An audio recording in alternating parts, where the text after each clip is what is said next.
Going to a chiropractor is fine, but it's merely a temporary band-aid. What I mean by that is that when you get adjusted, let's say you have neck pain, the outcome is going to be diminished neck pain.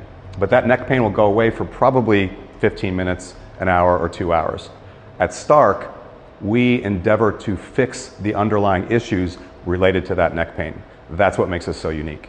That neck pain is solved by making sure that we increase your range of motion while you're in the chiropractic office. But that's a temporary fix. You can get that anywhere.